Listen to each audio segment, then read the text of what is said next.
Probably want to see people hopping in. So we are live. And let me go to my page real quick and share it so it'll be on your page. And hopefully everybody comes in and hear what we got to say tonight because this is a very, very, very, very uh, much needed, much Yes, needed sir. stuff. So, um,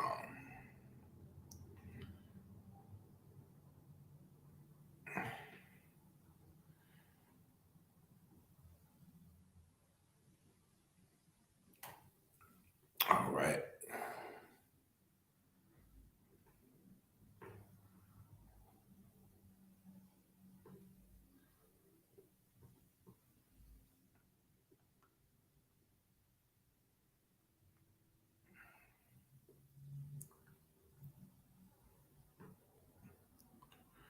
All right. So it's shared now. So I tagged you in it. So it should be on your page as well. Okay, I got it. I'm finna go ahead and switch the microphones to the radio station. So you won't be able to hear me.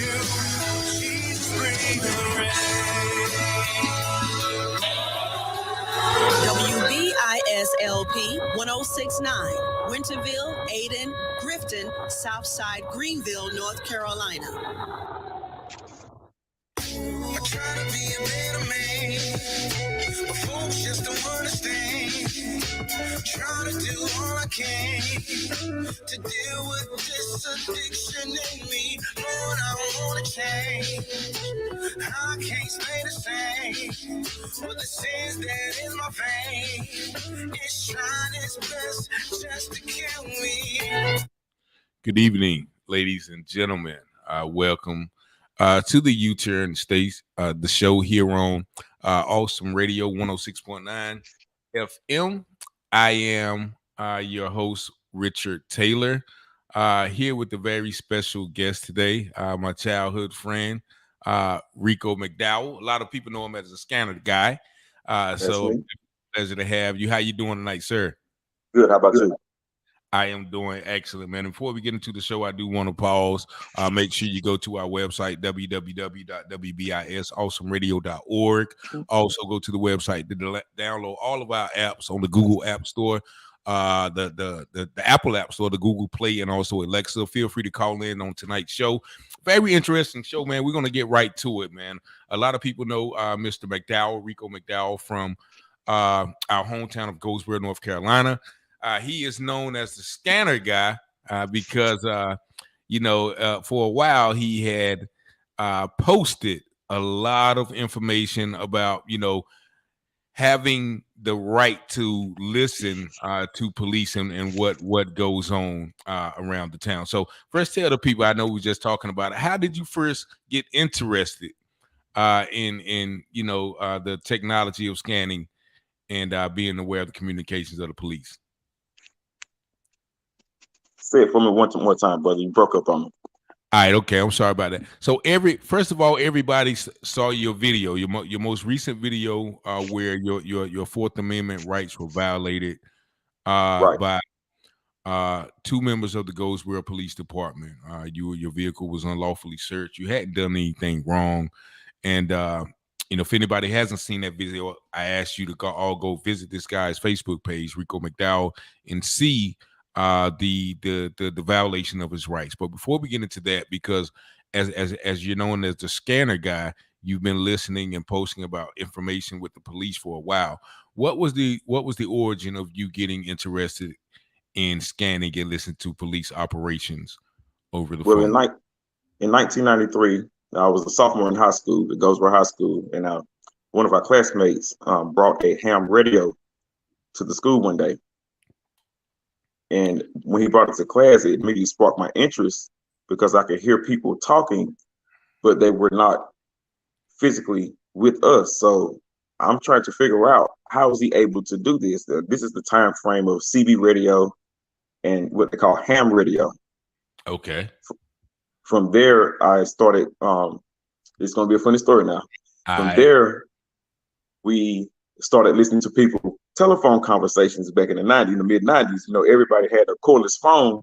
Okay. So on those scanners back in the day, we could, you know, some frequencies you can go to and scan through, and you can hear your neighbor's cordless phone conversation. So you can hear a couple of blocks away, and you can sit there and listen to phone conversations all night. And that's something that I used to do and enjoy. I had a ball doing that. Could you target certain people? Like, could you type in their numbers and see, or you just picked up on whatever was going over in the air? Picked up on the airwave, whatever was close to you, because back then, you know, cordless phones didn't have that far of a range. So generally, in the neighborhood, anybody in the neighborhood, if they were on that cordless phone and I was listening to that frequency band that those cordless phones used, I could hear them. Okay. I could hear both ends of the conversation. Okay, so that progressed into today's, you know, for you being, as I mentioned in my video I did about the situation, you've been informing the people of so much, right? You know, whether it's you know, violence in the community, whether it's police stops, whether it's warnings, weather, accidents. So you've been very valuable. I got to read this comment from one of your Army comrades on the first black spy. How about Tracy? Right. What up, Tracy? So, but basically, man, you know, so you've been active in the community. Now, do you think the incident, and we're going to get right into the incident because I know people hear about this. Do you think the incident that happened was, you know, in some way tied to your definition? Because I heard you say that you tell the officer at the scene. I know a lot of people who know me on the scanner guy. Do you think that had anything to do with, you know, them accosting you or not? I'm not sure.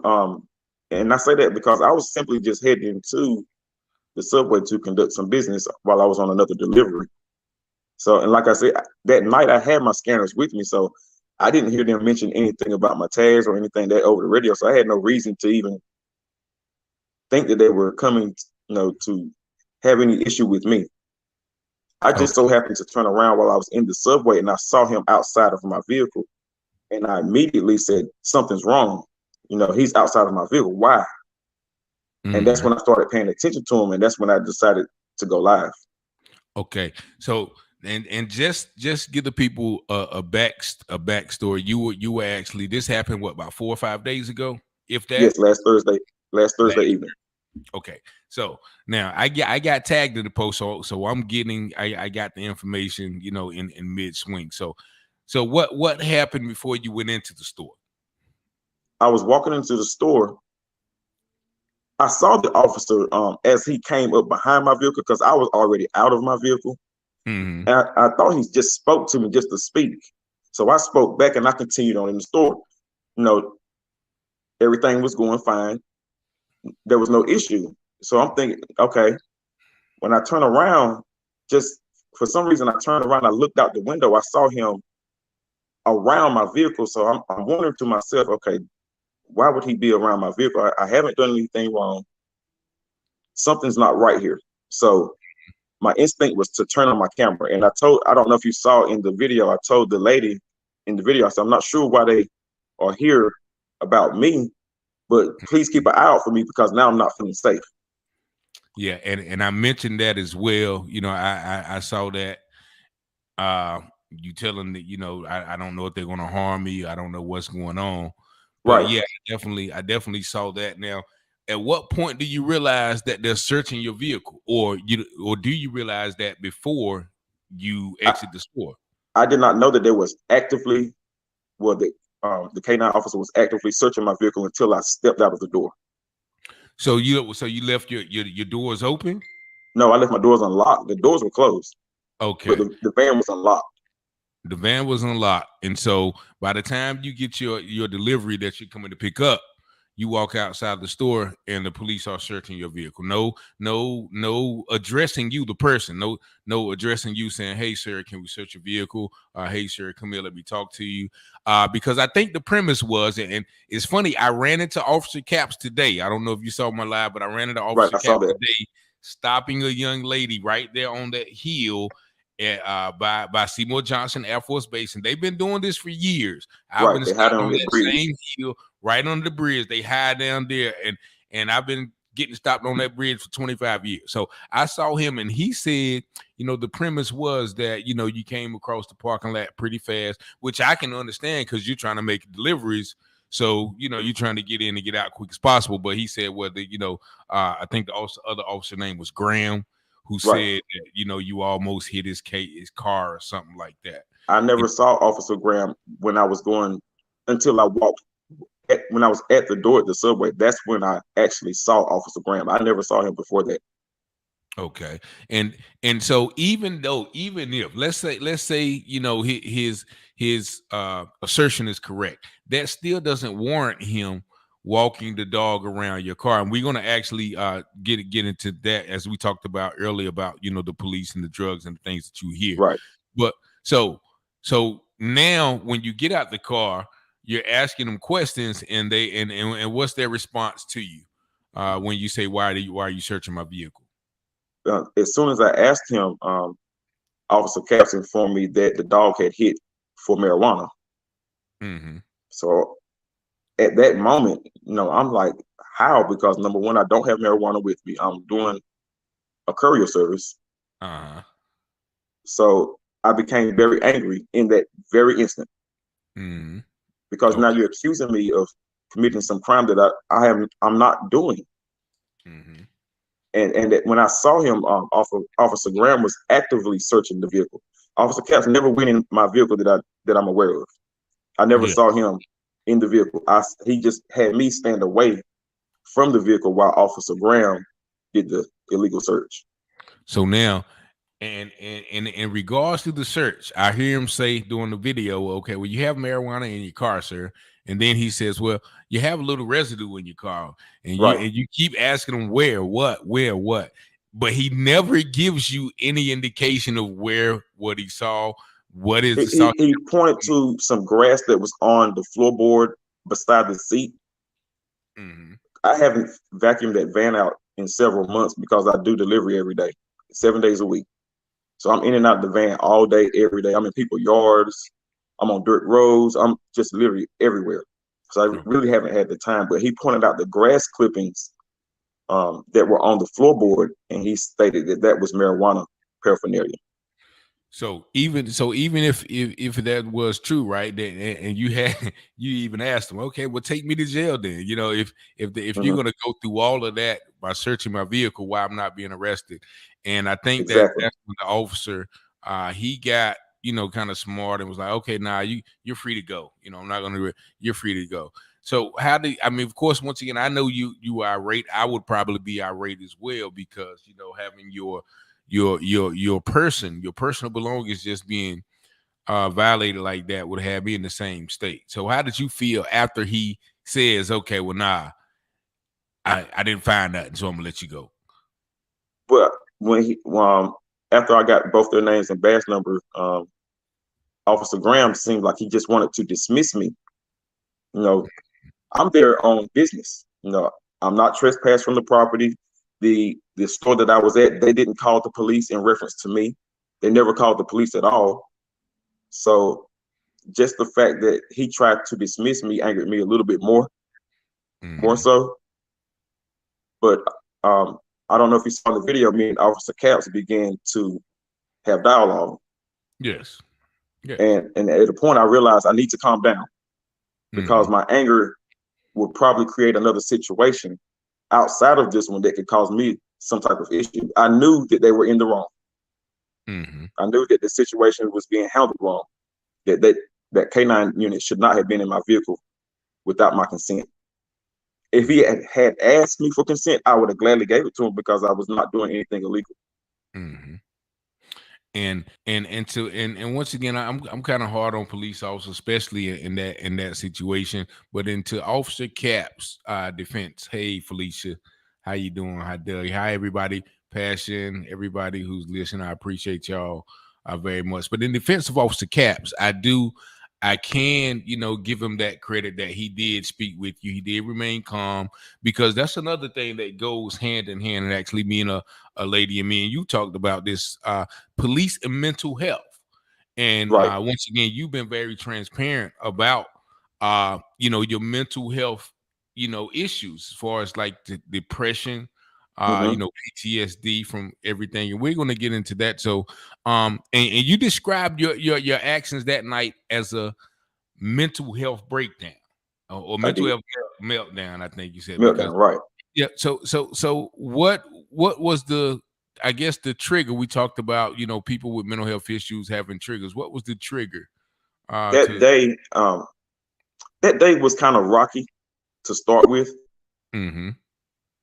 The trigger came when I walked out that door and I saw him actively inside of my vehicle. He was actually searching through the contents of a delivery that I had on Instacart. Not only did he violate my rights, he violated the rights of my customer by illegally searching through their contents. I had just picked that order up from the Big Lots Mm-hmm. on Berkeley Boulevard. Yeah. And that just immediately triggered me. I was fine up to that point throughout the day. Even though I had a rocky day, I was fine. But it was like a light switch, someone flipping a light switch when I saw that. Yeah. And actually, Miss Perkins, Dr. Perkins just made a very important point. She said no reasonable suspicion or probable cause was ever communicated from the officer as to why the search was conducted. And that's true. Correct. There was no odor of marijuana. There was Exactly. no marijuana residue. So he had no reason to go in the vehicle. And that's my question I asked as well. Why he even ran the dog around your vehicle, but also how do you know that the dog hit on marijuana? Because you're in the store, so you don't know. And of course, you're not trained in canine usage, so you don't know Right. what the dog does a flip. Does he do the hokey pokey or whatever Mm-hmm. his motions are to alert the officer? You don't know that, so they can pretty much tell you anything and then use that as a reason to violate your rights for which you did. But fortunately,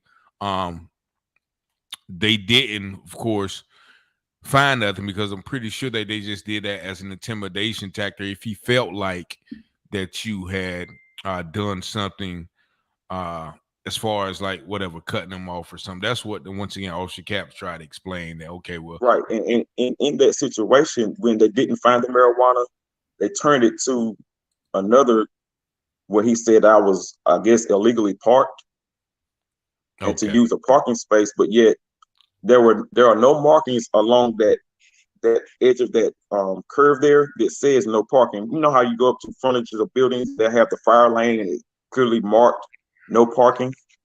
yeah. But there's no markings there. So, and there's no traffic there that time of the night. So I didn't see a problem with pulling up right there to the edge of the curb and just simply walking in. Mm-hmm. Yeah, and there was no problem with that. So now Officer Graham leaves, and now you're dialoguing with Officer Caps. And once again, I give him credit because he stayed calm and he talked to you. And he mentioned, and a lot of people don't know what you said in the video, but it's not really clear that you were armed as well, because you are licensed. I was armed. I openly carry my firearm every time I'm out in the public. And immediately, what started racing through my mind when I walked out of the door is I carry my firearm inside of my back brace on my chest. So I have easy access from either hand because I can fire it from either my left hand or my right hand. So you mean so they can see the gun right there? It's on my chest. Yes, right in the middle of my chest. Okay. And I didn't want them to perceive me as a threat. Okay. Being armed. Yes. Especially an armed black man. I understand. Okay. And actually, and speaking on that, we have to touch on this. a little bit before our first break. We got about 3 minutes, but as soon as you mentioned I'm talking about you and Officer Caps were having a very pleasant conversation. You had Yes, we calmed were. down. You had actually but as soon as you asked them, because you asked them, why did they search a car in the beginning, or Mm-hmm. and Officer Caps once again kept trying to justify his partner's actions, which Right. of course we talked about that being a part of that blue brotherhood, or that Right. blue line. You never cross that line, so no matter what the partner does, right or wrong, you want to stand behind them, Mm-hmm. which also has to be addressed. But as soon as you mention, you know what I think? Did you see the color of my skin? I think what happened when you mentioned the color of your skin? Officer Caps wanted to end the conversation, but I wanted to continue the conversation because that's the hard conversation that needs to be had. Yeah, My and perception walking out of that door, I'm thinking in my mind, George Floyd. I'm thinking of all these people who have been killed by police, and I didn't want to be the next person. yeah, and once again, and because of the justification of it, every time that you are, someone is killed, uh the officer always says he fears for his life. And being Exactly. that you are, you have a gun at your chest, they could have easily used that excuse and said, okay, no, we thought he was reaching. Exactly. I kept my hands up. I don't know if you saw in the video, I put my hands up, and I even stated I am not a threat. Yeah, you did say, but that's a shame that you even have to go through all that, because of course, if you might have been of a different skin color, you can walk around with a gun and never experience this. A real quick comment, Passion Graham said, yeah, this is the trauma that Black people have to face. Why does it make them uncomfortable to talk about when we are the ones that's dealing with it? And that is a great point, Miss Grantham. We're going to get back into that, because I do want to make a statement on that on the other side of our break. But that's something that really teed me off when I saw him say, okay, well, this conversation is over. Mm-hmm. After y'all had been talking, for a good 10 or 15 minutes, and actually getting an understanding on why that situation happened like that. And once again, I have to give Officer Caps credit. He did show understanding. But we're And I would say that I had another just one moment. Hold that thought, because we got to stop for a commercial, okay. our station break, but we'll be right back. Please don't go nowhere. We're going to be right here with you. Greetings in the name of our Lord and Savior Jesus Christ. This is yours truly, Pastor Nell Smith Ward, and I am excited, and I would love to invite you to my album release party. That's right, Saturday, April 30th. What time? 3 p.m. Location, State Street Community Church, downtown Raleigh. The address is 1200 South State Street,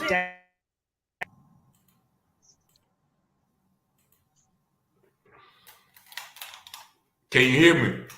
Yeah, I hear you. Okay, yeah, I just switched over real quick. But yeah, we got about, let me see, 50 seconds before the radio station show starts back. But yeah, make sure you hold that point though, because I that's why I don't like to do the breaks in the middle of the show, because Right. it causes a lack in conversation. But make sure you hold that point, because Okay, I got you. Yeah, man. But yeah, this is a great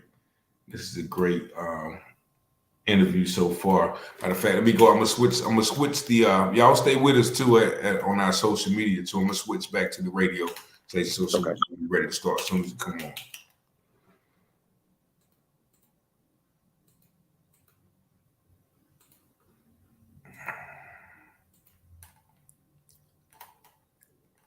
It's 252-364-8121. Meemaw's Liquidation, open Monday through Friday, 10 o'clock a.m. to 6 o'clock p.m. and Saturday, 10 o'clock a.m. to 5 o'clock p.m. Find what you are looking for at Meemaw's Liquidation. Brand new items at liquidated prices. 252-364-8121. Thank you, Meemaw's Liquidation, for your support. Okay, and we are back here at the UTurn Show here on WBIS Awesome Radio, 106.9 FM on your radio dial here in Greenville, North Carolina. I am here once again with my special guest, Rico McDowell. We're talking about the traffic violation of his rights. And before the break, you were mentioning something about what we were talking about. We were talking about Officer Capps. Like I said, we had conversation initially on the scene. I don't know if everyone is aware, but there was a second video that I went live where I had my mental crisis, where I was crying out for help. In that video, I went downtown to the police department seeking that help because I felt like since that was the trigger, that should be the solution for my crisis. I ended up leaving the downtown area and I wound up at the Safeway gas station on William Street. Okay. I dialed 911 because I didn't want to go home. I didn't want to harm anyone or myself. I just needed to talk. And when I called 911 and I requested a supervisor, I didn't know that Officer Capps was actually the supervisor on the shift. Oh, wow. So he responded back out to me on William Street. And we sat out there and he talked to me for about 30 minutes or so. Okay. And so this is away from the initial conversation that y'all had live. Okay. All right. So that's what he might have meant today when I asked. So when I talked to him today, I said, okay, well, you're breaking up again. Why did y'all do him like that? But then he was like, well, ask Mr. McDowell about me. You know what I'm saying? And so I guess that's what he was. That's where that stemmed from, because we had a second conversation. Okay. Okay. So that's and that conversation, I guess, wasn't in the capacity of police officer, for lack of a better word, suspect. It was in relation to person to person, man to man. Yeah. He talked to me man to man, and that's where I gained a lot of respect for Officer Capps. Like I stated initially, Officer Capps, apparently he was on his lunch break, and he was just heading there to get him a sandwich to eat for lunch. He came up on the scene of what Officer Graham was doing. I don't know if they had radio contact prior to what I heard on the radio, because when I'm scanning multiple systems. Okay. So I'm not necessarily locked in on one department, listening to their communications. I'm listening to multiple systems at once. So what it picks up is what I'm hearing at the time. But like I said, I didn't see where he had violated any rights per se for me. The right violation came from Officer Graham. And we had that second conversation on the scene. My parents came out. My brother-in-law came out. My mother had me call on the name of Jesus because I was out of it. Yeah. And she came out and had me call on the name of Jesus to calm me down. Yeah. While Officer Capps was on the scene. Thank God for the praying mama I was just telling about. And anybody remembers my age, Miss McDowell, second grade, here, Miss Fleming. Right. So if anybody's my age, came through the Carver Heights system, they know what a wonderful joy his mother, Miss McDowell, is. So I definitely come from good stock. And yeah, man, I guess it's a bad situation when you're dealing with mental health, and we talked about this as well, mental health and policing. When was the first time that you realized that you needed mental health, or you had mental health issues, and you may needed some assistance with that, because that's not something we as Black men normally do? I think I kind of probably lived in denial initially from my back injury in 1998. My mental health stems from my back injury, from when I broke my back in the United States Army. Okay. And the reason being is because with breaking my back, it changed my life completely. I couldn't be as active as I was before being injured. I couldn't deal with my children the way I wanted to. I was working, doing all of this, but it was starting to affect me at work. And then your employer is not going to give you any leeway because they don't see that you're hurt. Mm-hmm. So I'm working through this injury for several years after the military. In 2007, I had my spine fused. I had my L2, L3 vertebrae fused. Okay, and what does that mean for the labor? Because you told me about, like a couple of rods and a couple of screws, right? When they go in and do a back fusion, they go in, they cut you open, and they put screws and rods in the area of the damage to immobilize it so that it does not move. So that area between those vertebrae is locked, basically. So that limits my range of motion where I can bend, stoop, stand for long periods of time. A lot of things are affected by that. I have 4 titanium screws and 2 titanium rods in my lumbar region. Okay. And so that still causes you pain. It still causes me pain to this day. There was a 50% chance that I would, get better from the fusion, and there was a 50% chance that things got worse. And unfortunately, I fell on the bad side. Oh, okay. So things have gotten worse. So, so did you start going to therapy or receiving like mental counseling, and how has that been helping you? Initially I started with therapy with the VA.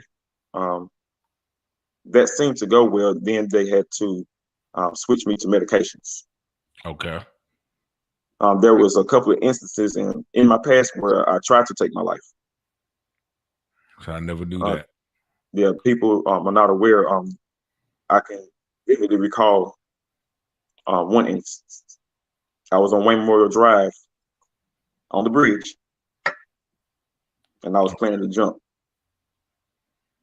Goldsboro police responded to me because people were calling because I was standing on the side of the bridge on the edge of it. How long ago? Getting ready to jump on the Highway 70. And this, like I said, all this catalyst was from my back injury. Mm-hmm. I felt worthless. I felt like I could not do. I felt less than. I understand. And once I went through that experience, they Goldsboro police took me to Wayne Memorial Hospital. I didn't get involuntary committed. They released me to my family. Mm-hmm. And since that time, I've been receiving therapy off and on through the VA. Now, when I feel like I'm being triggered, I'll contact the VA. I'll set up appointments. I have them adjust my medications. Just like today, I had an appointment with my mental health doctor with the VA. And after this situation, because we have to follow up, we have to get the professional help that we need when we go through a crisis. Yeah. And as I told you today, like before you started speaking about it, and I think with only in the past year that I started seeing your social media page, you're talking about mental health, depression, pain, and everything like that. I would never knew these things. Right. This is something that I kept private, but I realized there has to be a conversation had because number one, I'm going through it. Who's better to speak about it than someone who goes through it? Mm-hmm. It's me giving you the inside look, because a lot of people on the outside looking in, a lot of people probably saw my life and said, "Oh, he's weak," but I think I did something when I look back at it that was very strong, because you don't see Black men ask for help. Yeah, you don't see it. We come from a generation where you suck it up and you just keep moving. Mm-hmm. But that generation, they went through, our previous generation, they went through a lot and suffered in silence, and they didn't have to. Yeah, and that's a big thing with mental issues, is holding everything in. Right. You need holding everything in, I learned, makes things worse. Mm-hmm. It'll make your situation a lot worse. If you can find an outlet, use it, because that outlet can save your life or the life of someone else. All right. We got another station break real quick, but we're going to be back. Don't go anywhere, Facebook. Partial funding for this program is brought to you by The Breakfast Bar, Comfort Food, 605 Albemarle Avenue, Greenville, 252-565-8310. Open Tuesday through Saturday, 7 a.m. to 3 p.m. Sunday, 8 a.m. to 4 p.m. Closed on. Can you hear me? Yeah. All right, okay. So yeah, we got this break is about another minute and a half. But everybody's commenting. They go Edwards, facts, bro. Speak your truth. You break it up a little bit on it. Vulnerability is a superpower. I like that. Doug Brody, your story's helping someone right now. Keep on unpacking. Definitely. That's so all true. Right, bro. L. Smith Perkins says that's very commendable. My father, Roger Taylor. Thank you for your honesty. God loves that. Thank you, Pastor Taylor. Sharice Boyd Jackson Will said an awareness that we need to support and gain insight to. Very strong. It's awesome that you know your triggers. Right.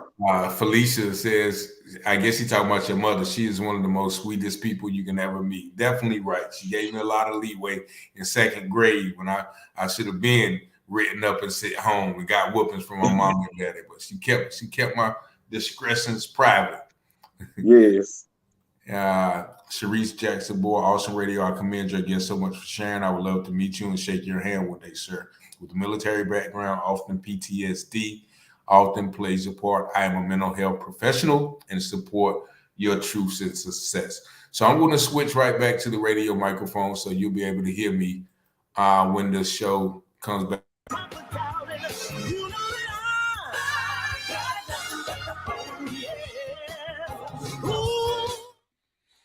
And we are back on the last segment here on the UTurn Show here at Awesome Radio 106.9 FM here in Greenville, North Carolina, serving Greenville, Ayton, Winterville, and all of the eastern North Carolina area. So we were talking about the mental health and, you know, the fact that, you know, we as a lot of people as Black men don't reach out for that help. And that's something that needs to be addressed.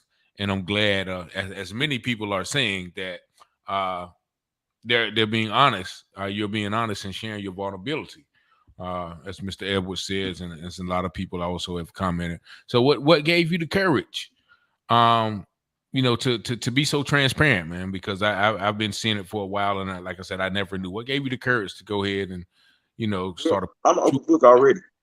As you know, when I post on Facebook, everything that I'm learning, I'll post. So pretty much my life is an open book. I just decided that this chapter in my life needs to be read. Okay. And seen. Definitely. Not to keep it private, because I see where things are going, like in the mainstream media with some of these Black men that are dealing with mental health issues. This is something that I never saw growing up being talked about.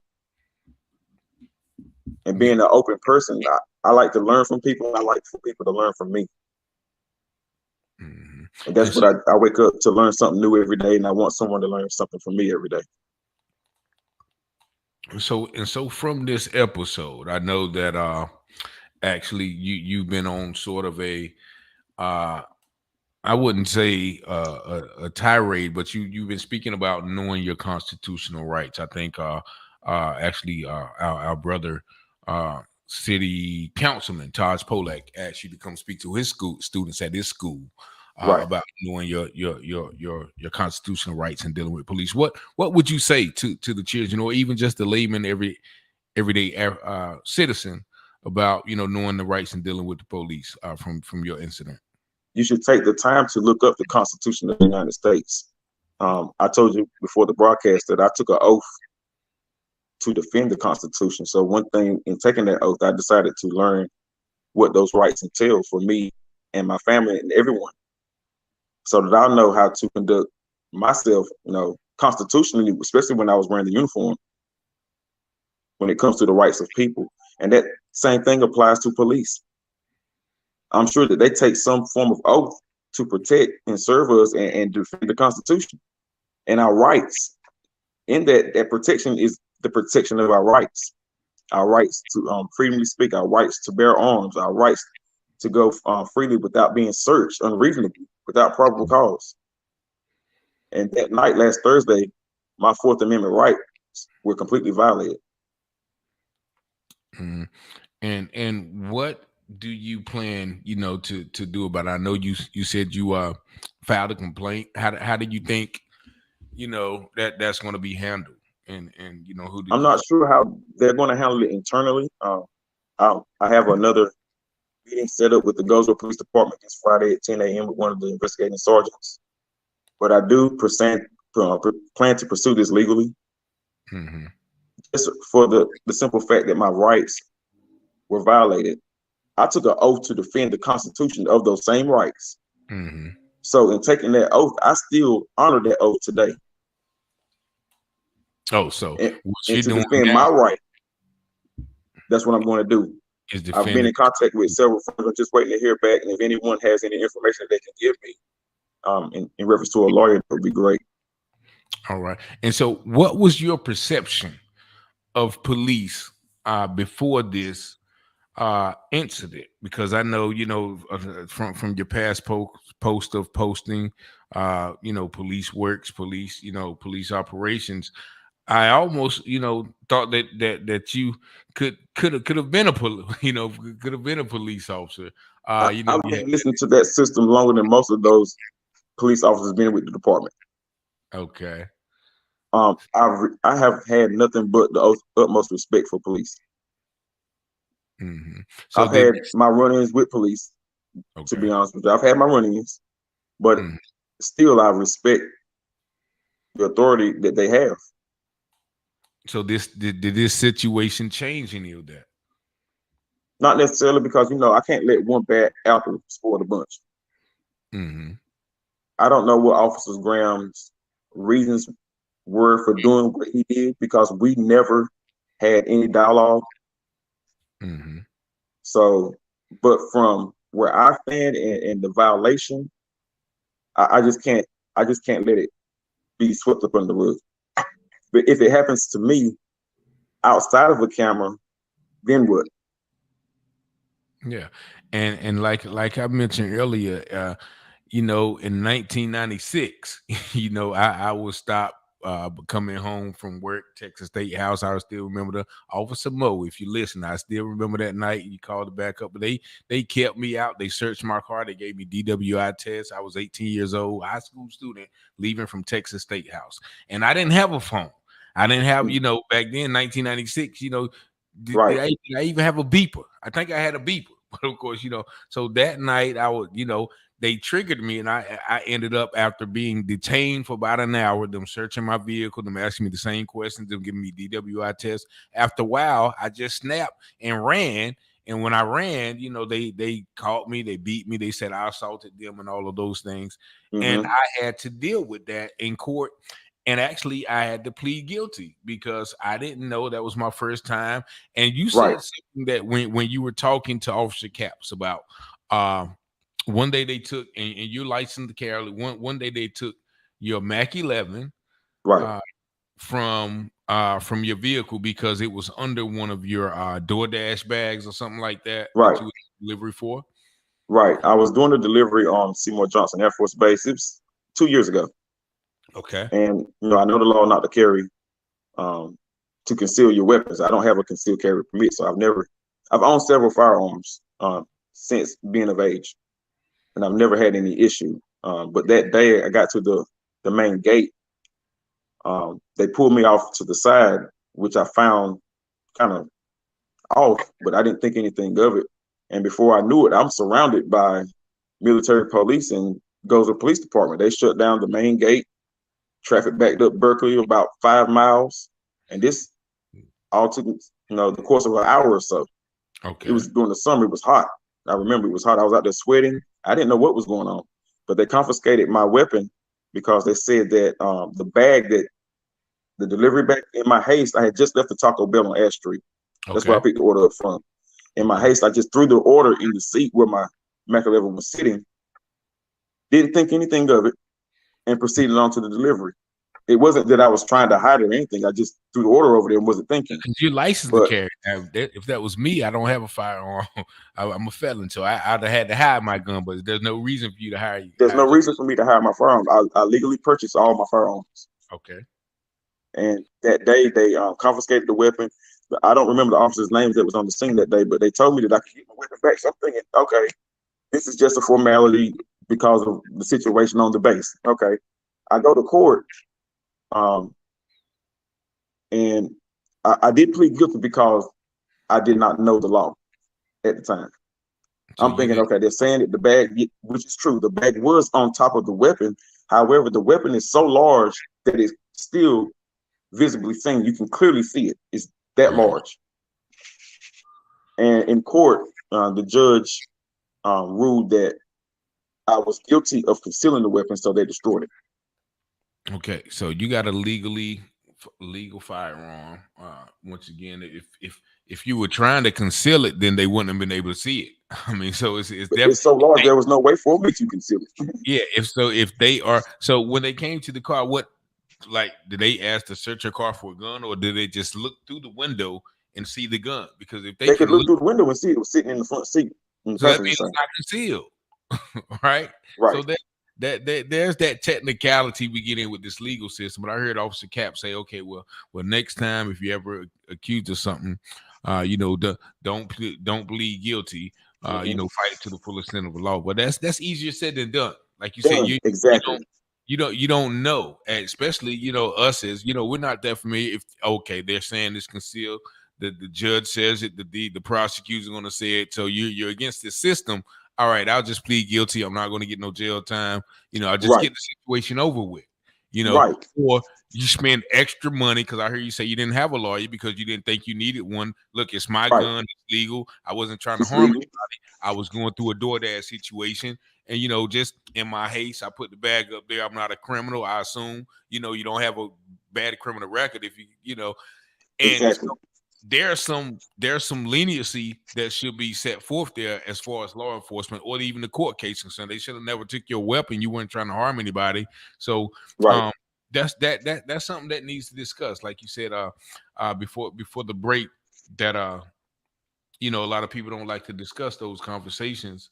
We're dealing with us as black men and the way we're perceived and the things that we have to go through on a daily basis, dealing with police, and actually it can cause mental health issues.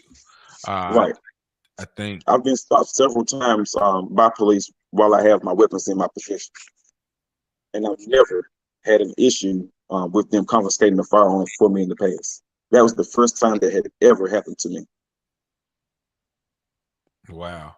And that's and like I said, it's funny. Goldsboro is such a small town that everybody knows. I'm pretty sure who everybody is. So if it, I just think sometimes that people are a little overzealous. Right. You are overzealous. They are overzealous. Brother Terrence Thornton said, "Proud of y'all both. A couple more brothers making a difference." Thank you, and bro. I think L. Smith Perkins said, "I will inbox you." I think that's the person with the lawyer in our Passion Graphic said. I'm sure that we have the same person in mind. I think I know the person that they are talking about because we also I have made contact already. Huh?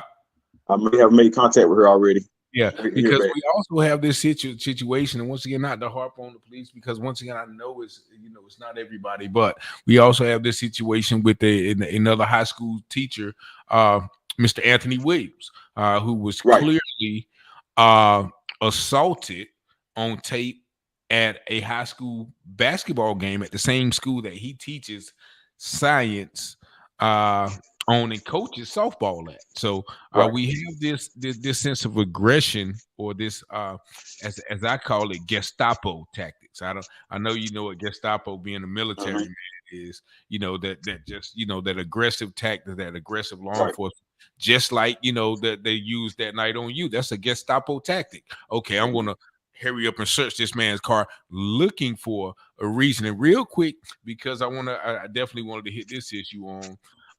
You told me about the scanning, the things that you hear. sometimes when you're doing scanning, that I asked you, do you ever hear things that put police officers in a bad light while listening to information on the scanner? Could you give me that example that you gave me and give the audience that example? Yes. For instance, they have technical units.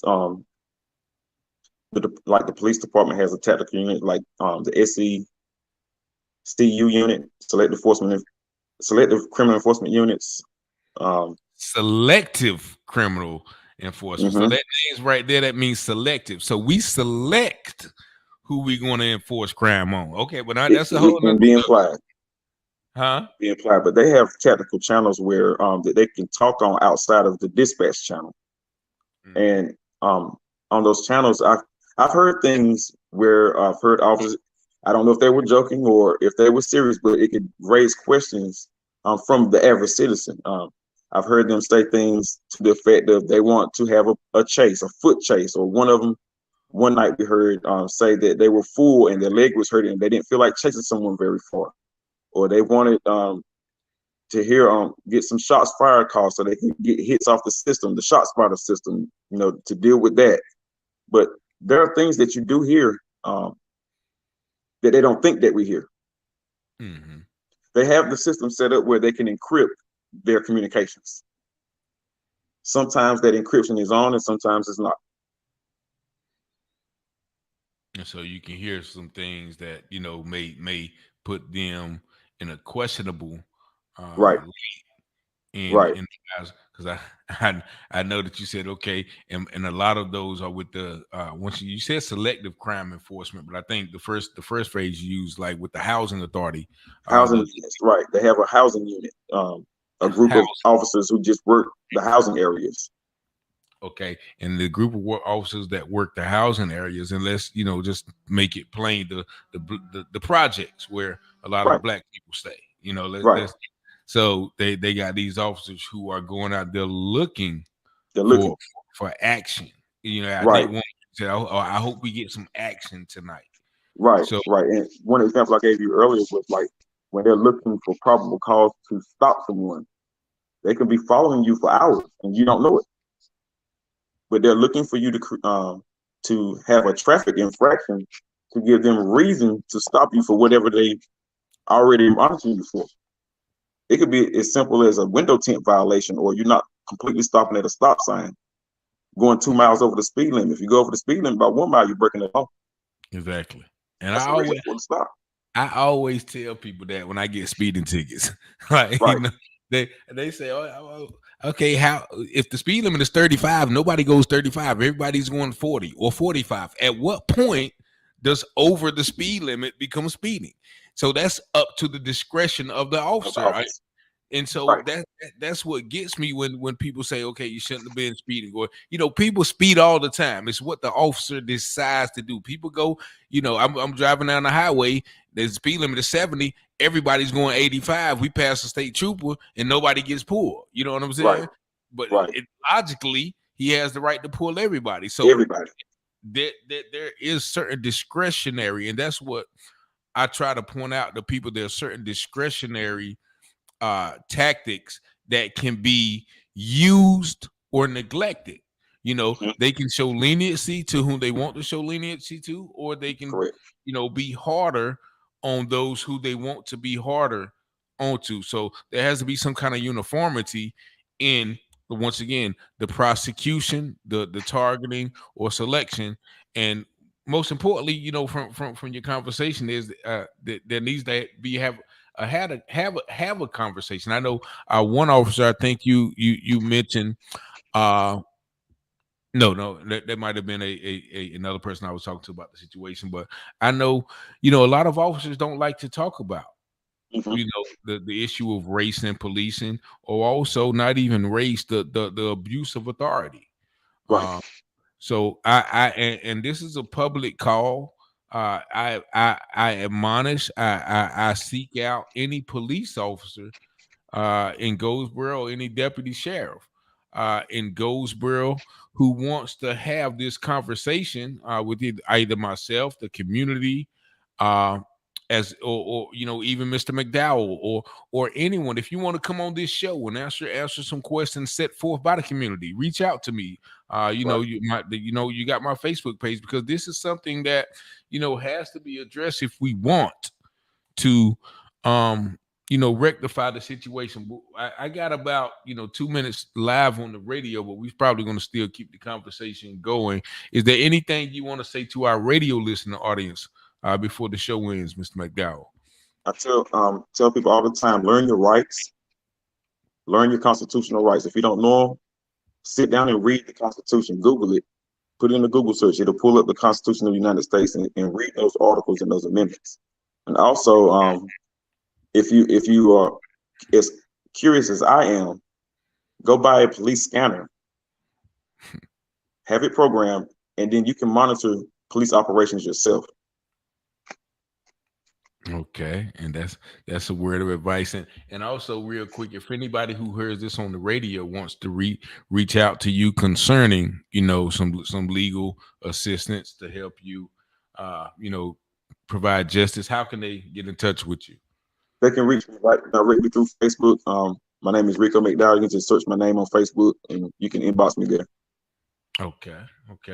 And once again, I think because I got a lot more that I want to ask you about. So we got about 40 seconds left on our radio show. But I thank you guys for tuning in to this broadcast, all of our radio listening audience.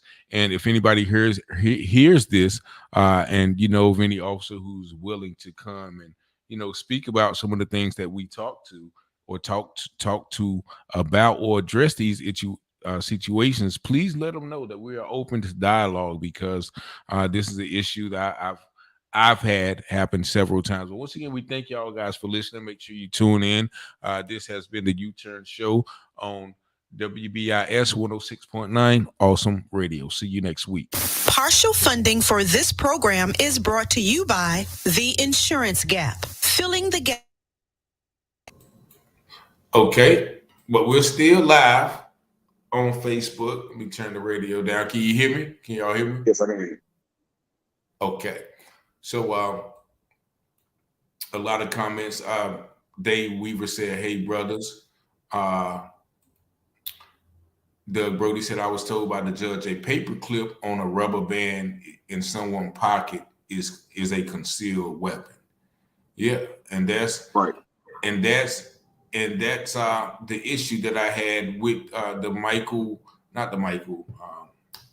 the Anthony Williams situation, where he had a pocket knife or something. They saw the clip on it. Of course, I have a key that goes to my all of my bedroom doors. This key right here. Okay, if you lock it. Right, and you can put it in the hole to unlock the door. I went to the courthouse one day. I was going up there to the tax office, and they search you coming in. And when I handed them my keys, they asked me what it was, and I let them know it was my bedroom, the key to my bedroom doors. They considered that a weapon. And actually, the deputy that was up there said it was concealed because I had it in my pocket. So actually, legally, he could have took you to jail and gave you a charge for that, right? For keys. Yeah.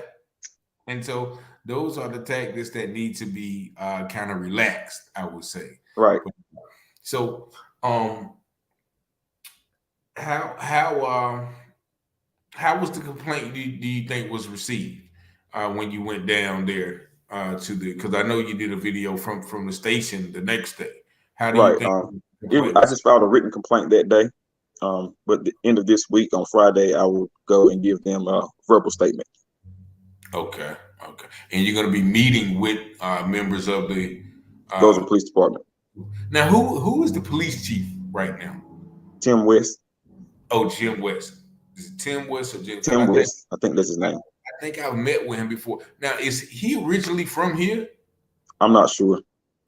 Okay, because I don't think he is. I think I met with him, back a while back when I was, kind of involved with the city politics or trying to be anywhere. But I think it's very important that you get someone to run your police official or run the police who is from the town, right. Because there's something important, I think, about knowing the people who you police, if that makes sense. Like a lot of the officers that you mentioned who works with that, selective crime enforcement or the housing authority, they don't live out there. So they don't know people. They don't see them people. They see the people as work, or I got to go out here and deal with these people. They don't see them as people or understand them. So, it's Mike West. He said it's Tim West. Thank you, Ms. Pierce. Right. And does anybody know if he's from the area? Because that's what I think is very important of people, not just coming to this area for jobs, but actually, having a vested interest in the overall well-being of every member in the community. And also the sheriff, the new sheriff, I think his name is Larry Prince, right? Pierce. Larry Pierce. Now, is he from here? Do you know? Does anybody know? I'm not sure if he's from Wayne County or not either. Oh, okay. So yeah, because I've never heard of him before. I think Larry Pierce, doesn't he own the Hunter Pork Center? I'm not sure. I think he's the owner of that business, if I'm not mistaken. Okay, well, money is power. So it's just tough, man. The things I've been hearing lately, with dealing with these situations, with similar situations. And one thing I want to speak about, like right now, the radio systems, they have moved to some newer digital systems. So they have the ability to encrypt their communications so that the public can't hear them. Here in Wayne County, the Wayne County Sheriff Department is the department who utilizes encryption the most. We can't hear the dispatcher nor the sheriff deputies when they're communicating back and forth over the radio. Those from police department and other municipality police departments such as Pikeville, Mount Olive, Walnut Creek, Fremont, we can hear those departments, but the Wayne County Sheriff Department you cannot hear. Okay. And then you ask yourself why. I mean, at least you would think they would have the dispatch channel open for the public. Say you live in the county and there's a situation going on in your residential area. You could be a help to police if there's something going on and you heard the call on your scanner, and you can just keep an eye out. If you see something suspicious, you can let them know. But without any information, how can the citizen be helpful to law enforcement when they're hiding communications from us?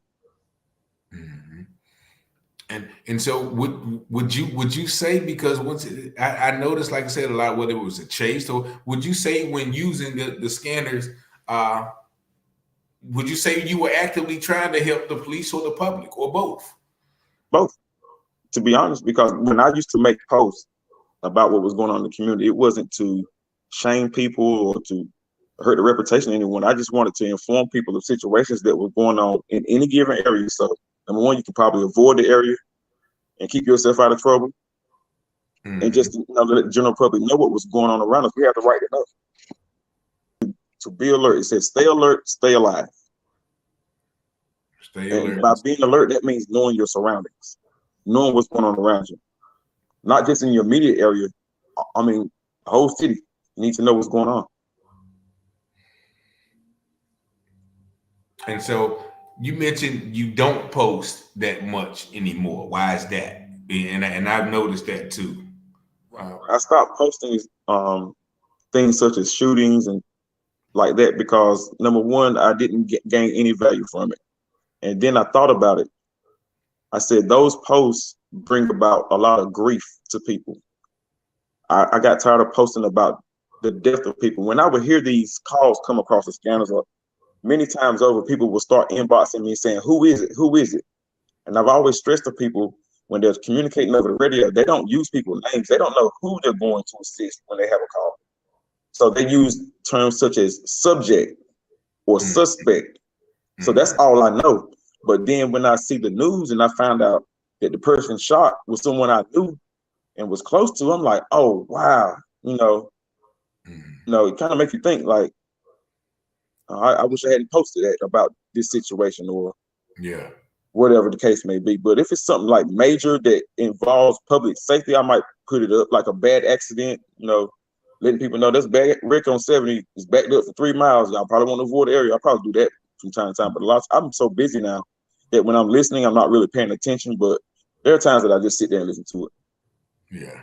And so I let that thing slip my mind. I had a great question for you. But with the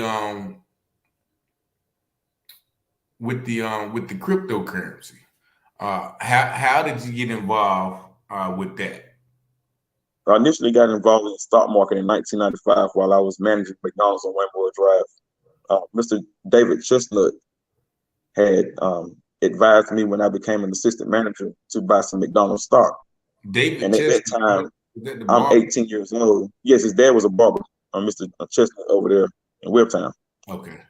And David was my store manager at McDonald's. He's currently a store manager at Bojangles on Wentworth Drive now. But he told me to buy some McDonald's stock. I'm 18 years old. I don't know anything about stocks. I didn't think that. I just did it because I was getting promoted to assistant manager at the time. I was excited about that. I don't know if you guys remember the Calvin commercials that McDonald's used to have. I was the Calvin in Goldsboro. So I bought the stock. I probably spent $20 or $30 on some McDonald's stock, and I forgot about it. I didn't understand what it was or what it did or anything. So around the year 2001, this was after I left the military, McDonald's would keep sending me these statements about the stock. And, in the previous years, I would always get the statement in the middle and just throw it in the trash. I wouldn't even open it.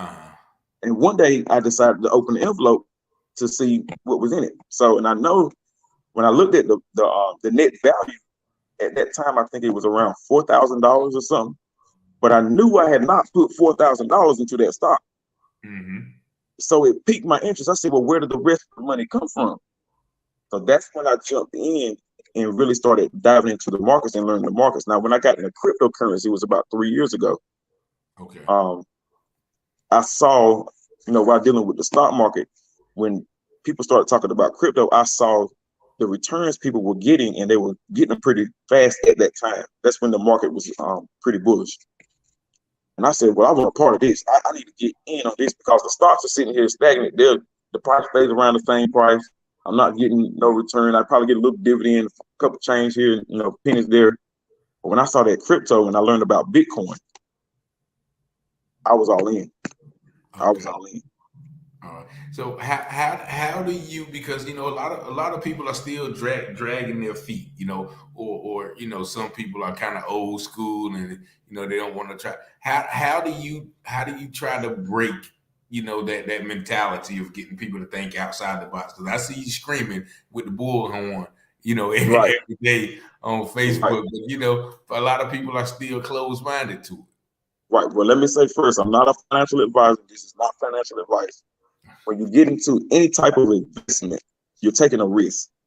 It just so happened that let me give you an example. The stock market is pretty stable.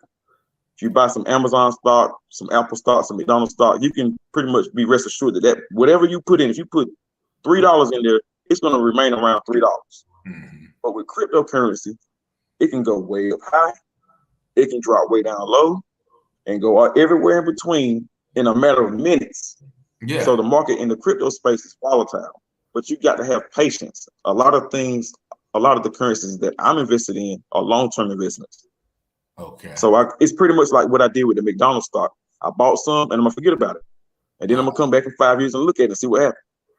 Yeah, it's funny, man. My man called me the other day about the Jasmine, right. Crypto, right? So he's like, man, you put because when I first started, I used to watch him every day too. Like, I'm about to get my money. I done made $2,000 in 2 weeks. So right. That's the kind of mindset I have anyway. Like, the dollars. But I bought some, and then I made like $400 in 2 days just off, right. The same amount of return. I put 400 in. I look, it's 800 already. Right. So I tell people when you invest, at least take out your initial investment, so you'll never take a loss. But whatever profit you're in, that's you. That's yours. That's all profit right there. Yeah. And it's legal. Yeah. It's a gamble, but it's legal. Yeah, and then sometimes the next day I looked, it was down to 600 again. I was like, Right. you know what And I'm that's saying? the risk that we take. But I tell people, do your due diligence. You have to research. I tell people who are entering the cryptocurrency space, when I'm talking to them, I say, don't believe what I tell you. Go and research what I tell you. And then look for projects that interest you, that have a real world use case that can affect the masses that you can see coming. For instance, we got the metaverse. You got the Oculus 2 goggle devices everybody's buying now. People don't even realize that that's in the cryptocurrency space. The things that you're going to do in that metaverse, you're going to need cryptocurrency to make transactions. Okay. You can't use your fiat money to spend in the metaverse in the Oculus. You're going to need crypto. Yeah. And at the same time, you can take that crypto and turn it into cash. Okay. So the Oculus is pretty much going to be like you said, a metaverse, just a world in your mind, basically. In your mind, right? Augmented reality, virtual reality, and a lot of people are going to go to that. It's right. They put these products in our face, and we don't realize what we're doing with them. Yeah. What the underlying technology is for these products, and they slowly roll things out for us to get people into it, and then one day it's going to be a massive boom for this stuff. And those who are positioning themselves in the cryptocurrency space on the floor are those will be the ones who reap the benefits. Okay. It's just like investing into Amazon in the year 2000 when Jeff Bezos was working out of his garage. People didn't believe that he can come in and turn consumer attention from Walmart and the box stores to an online service. And he did just that. Yeah, because don't nobody yet. Everybody shop on Amazon right now. Mm-hmm. Yeah. And getting in the crypto space now is just like getting into Amazon back then. Okay. Because you're still early. It's a young space to be in. Yeah. And somebody told me it was like it's about to be a transfer of wealth. So if you get a transfer of wealth, and I invest in Bitcoin because Bitcoin is a store of value. Everything in the cryptocurrency market follows behind Bitcoin. Now there are thousands of other tokens out there, but many of them are really worthless, and there are some that has true value. It's up to the individual to research these tokens, and before they invest, you can invest as little or as much as you want. I've gotten to the point now where I'm not using my money to invest. I'm using cryptocurrency to reinvest. Okay. Switching one crypto from another. Right. And I use like apps on my phone to get free crypto that I can convert to whatever crypto I'm trying to get to do what I want to do. Instead of having to go into my bank account and depleting my actual funds that I need on a day-to-day, I'll use just some crypto that I earned off of like the crypto tab browser. I earn Bitcoin on that, so I can send that to my wallet and convert it to whatever crypto I want. Yeah. Yeah. And the only thing it costs me is my time. That's it. Yeah. But then I get money back for that time. Yeah, because I remember when I first got into it, I think I called you. I called you. You gave me some, good advice. And once again, like I said, I'm a researcher too. So, I'm gonna take what you say and do the research myself and see if it adds up. So, one thing I did learn is I try to find new projects that are vetted and that the development team is out front, people that we can see, because people who do that have in their real life, they're probably doing some major jobs, doctors, lawyers, pilots, and things like that. When they put themselves in the forefront of their projects, that lets me know that they stand a lot to lose, and they're not going to do anything illegal with the money that's coming into their project. They want, like, if you heard the term rug pull, people will see this new token, they'll invest their money, and the developers will get all this money flushed into the project. Then they turn off the sell button where you can't sell it, and then they snatch all the money and gone. Oh wow! So that has happened. That happens a lot in this space. You have to be vigilant. You got to know what you're investing in. That's why I tell people to research. So they said turn off the sell button. So now you stuck with all of this, whatever currency it is, And you It has can't do happened many nothing. times. It has happened many times. I've seen it on YouTube where people, they will have a launch of a token and you can see the green candle just going up and up and up. But then when it gets to the top and whoever's in control of it, they say, well, this is enough money. This is what I want. They can pull the plug and get out of there. But when you got people who put their faces out there, you can see who they are. You know where they are. You know what they do for a living. You can put your trust in a project like that and to know that they're not going to go anywhere because they stand a lot to lose. Definitely. And the question I had a while ago came back to my mind. We were talking about mental health. I think your wife actually made a post one day talking about, how she knew what she was. Oh, she listening. I see you look over there. Yeah, she over here. She's in class, but she's listening. Okay, so no, it's nothing bad, but yeah, I seen that, and I don't can't recall it word for word, but I think it was her supporting you, right, in your mental or physical situation. How important is that to have a wife who understands, what you're going to? I can say this, through my darkest times and my worst times, she never turned her back on me. And that was important because if I didn't have that support, I probably wouldn't be sitting here talking to you right now. She comes with me to every appointment, to every doctor's appointment that I have, everything that I've been through. She's been right there. She was there for my back surgery. I had to relearn how to walk, and she was there. She helped me relearn how to walk. Wow. Yes, a lot of people don't know that. When you have a back surgery, they start moving nerves around, and things start working like they used to, and you got to relearn how to do things. Wow. She's been there from day one. A lot of people, especially people her age, we have a 6-year age difference. Okay. And I truly believe a lot of people her age, as young as she is, wouldn't want to deal with somebody that has these issues. But she stuck with me, and that meant a lot. That's awesome, man. Thank you for your help, because you're definitely, like I said, a great person. I think I'm going to go back and read this comment. I think, Felicia Mitchell said, God bless you, Sarah. This is in his abundance. You are worthy. You are valuable.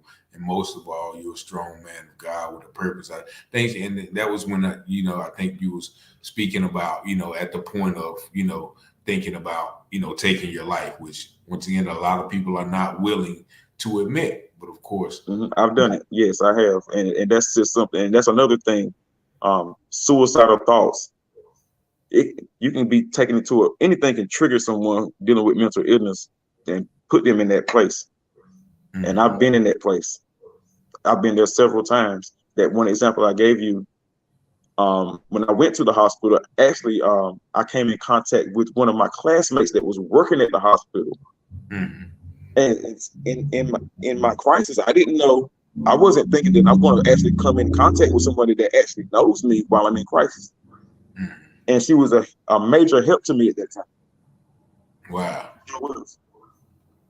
Yeah, because so it wasn't judgmental. It wasn't what's wrong with you. As a matter of fact, it was Christy Whitfield. Oh, my classmate. Yeah. Good people. I think she was in phlebotomy or something. And she touched bases with me. She made sure I was good after the fact. Everything. Yeah. It's just amazing to have a support system of people. Because, like I said, without that support. And all the people that you mentioned, I know that you mentioned that came out that night. They said your mom and dad, and they say your brother-in-law, that Mr. Lance. Right, Lance. Yeah, Mr. Lance, good people. So you definitely got some good people on your side. How did your mother and father deal with it at first? When you, I guess, came to grips. As you know, my mom was one of the most calmest people on earth. Let me tell you, when she got to the scene, she didn't seem upset because she'd seen me in this space before. But her immediate thing was to pray. Coming out of that tabernacle, that's what she's going to do. Yeah. She's going to pray. Yeah. So, yeah, that's good, man. To have a praying mother, and just to come up in that foundation where Right. you know who to call on and what to do, man. So I'm glad you made it out. You know, And it was when she did that, the calming that came over me, there was a peace that did come over me. Mm-hmm. And I need to let people know that she came to me. I was sitting on the back of my van with the police officer caps. And she just simply walked up and she placed her hand on my forehead. She said, "Son, say Jesus." And she had me repeat it, just the word Jesus, the name of Jesus, over and over. And the more I repeated it, the calmer I got. Yeah. And I'm a testament to that. Right. You know, that when you are going through those trying times, sometimes that's all you gotta say. Mm-hmm. You know, the blood of Jesus, or the blood of Jesus. That's right. You know, just call the Lord. You know, Lord is something real simple that can cause, you know, to know that, okay, well, everything is all right. Right. You know, everything is going to be all right in this situation. Right. So, man, that's awesome, man. It's so important. So, man, I think we pretty much covered everything, unless there's anything else you want to. No, we covered all the topics, everything. Like I said, everybody, I implore you to learn your rights, and even in anger and dealing with the police, take a step back, like I did, because if you keep pushing the envelope, they're looking for reason to make whatever it is they're doing right, but don't give them the ammunition to make it right. I had to take a step back, because if I had continued with my anger in that time, I think I would have turned the situation against me. Mm-hmm. So we have to learn how to take a step back, because just like Officer Cap said to me, anytime you see the police, it's not for a good reason. and that shouldn't be so, though. That shouldn't be so, because I remember as a kid, you know, well, you're right. And it should be that sometimes we can see the police and it's for a positive reason. Yeah, you know, like we need to change that stigma. Yeah, because like, you know, as a youth, it seemed like a police officer was a great thing to be, and everybody loves the police. Oh, there's Officer Joe. You know, in the little books you read, you know, the police was all laughing and joking and playing with the kid. There's Officer such and such. He's, you know, he's a good person. But now it's almost switched. Like, man, the police behind me. Oh Lord, you know what I mean? And I haven't even done nothing, but just because. Don't know. You know what I'm saying? The police, like, you know, the officer said, anytime you see the police, it's not for a good reason, and it shouldn't be that way. Not for a good reason. Yeah. So, but I definitely commend you on that, though, because I said I saw you right.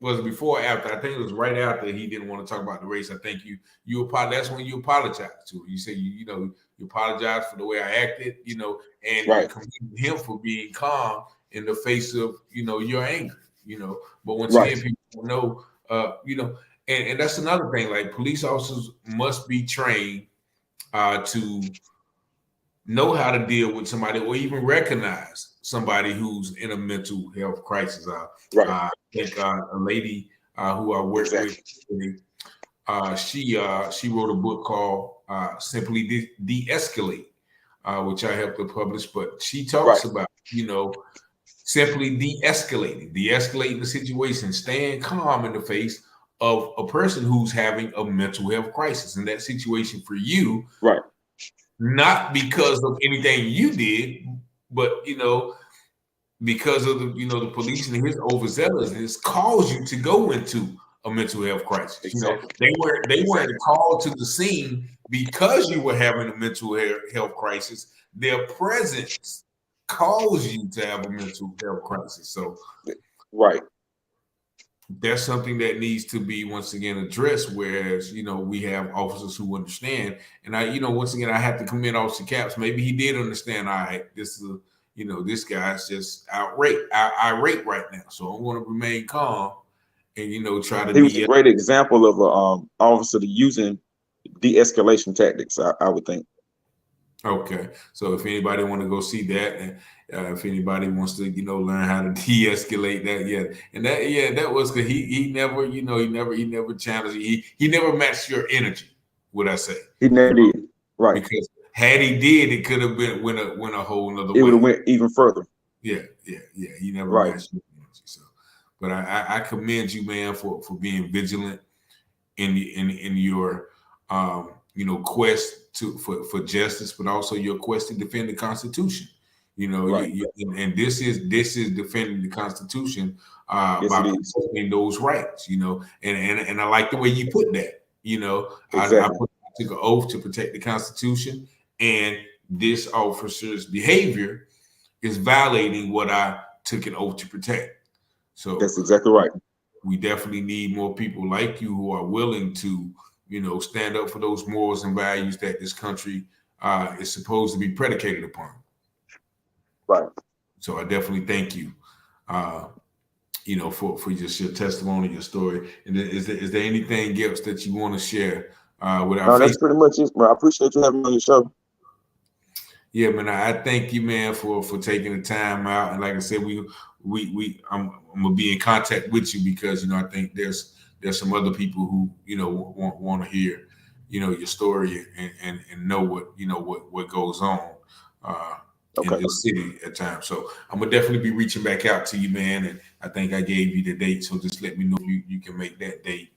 And we'll set it up from there. But I think every one of y'all who are listening, who have been listening, Felicia Mitchell, my boy TV 95, we stick together, Terrence Vaughn, we family love you much, bro. Thank you, Alicia Britt Pierce and LaShonda Perkins for watching. Dave Weaver, thank you for checking in. My brother Doug Brody 95, class of 95. L. Smith Perkins again. Thank you, Christy McMillan. She thank you for speaking out again for mental health. T. Thorne, my brother Tago Edwards. Appreciate you guys. Roger Taylor, Sharice Moore. Just so many people, man. I don't want to miss a name. So but I'm gonna let my brother go. I know he always on the go. He always got something. I gotta get my kids ready for school tomorrow. Get my kids ready for school tomorrow. Okay. Well, once again, I certainly thank you, man, and just keep in touch with me. Any way I can help you, by any means, man, feel free to reach out to me, man. But I sure will. I appreciate you. It's a pleasure to have you on the show, man. And we're gonna keep up with the information. And like I said, if anything you need me to get out there, I will, bro. Okay. All right. Thank y'all. Thank y'all for listening, man. We out of here. All right. Good night.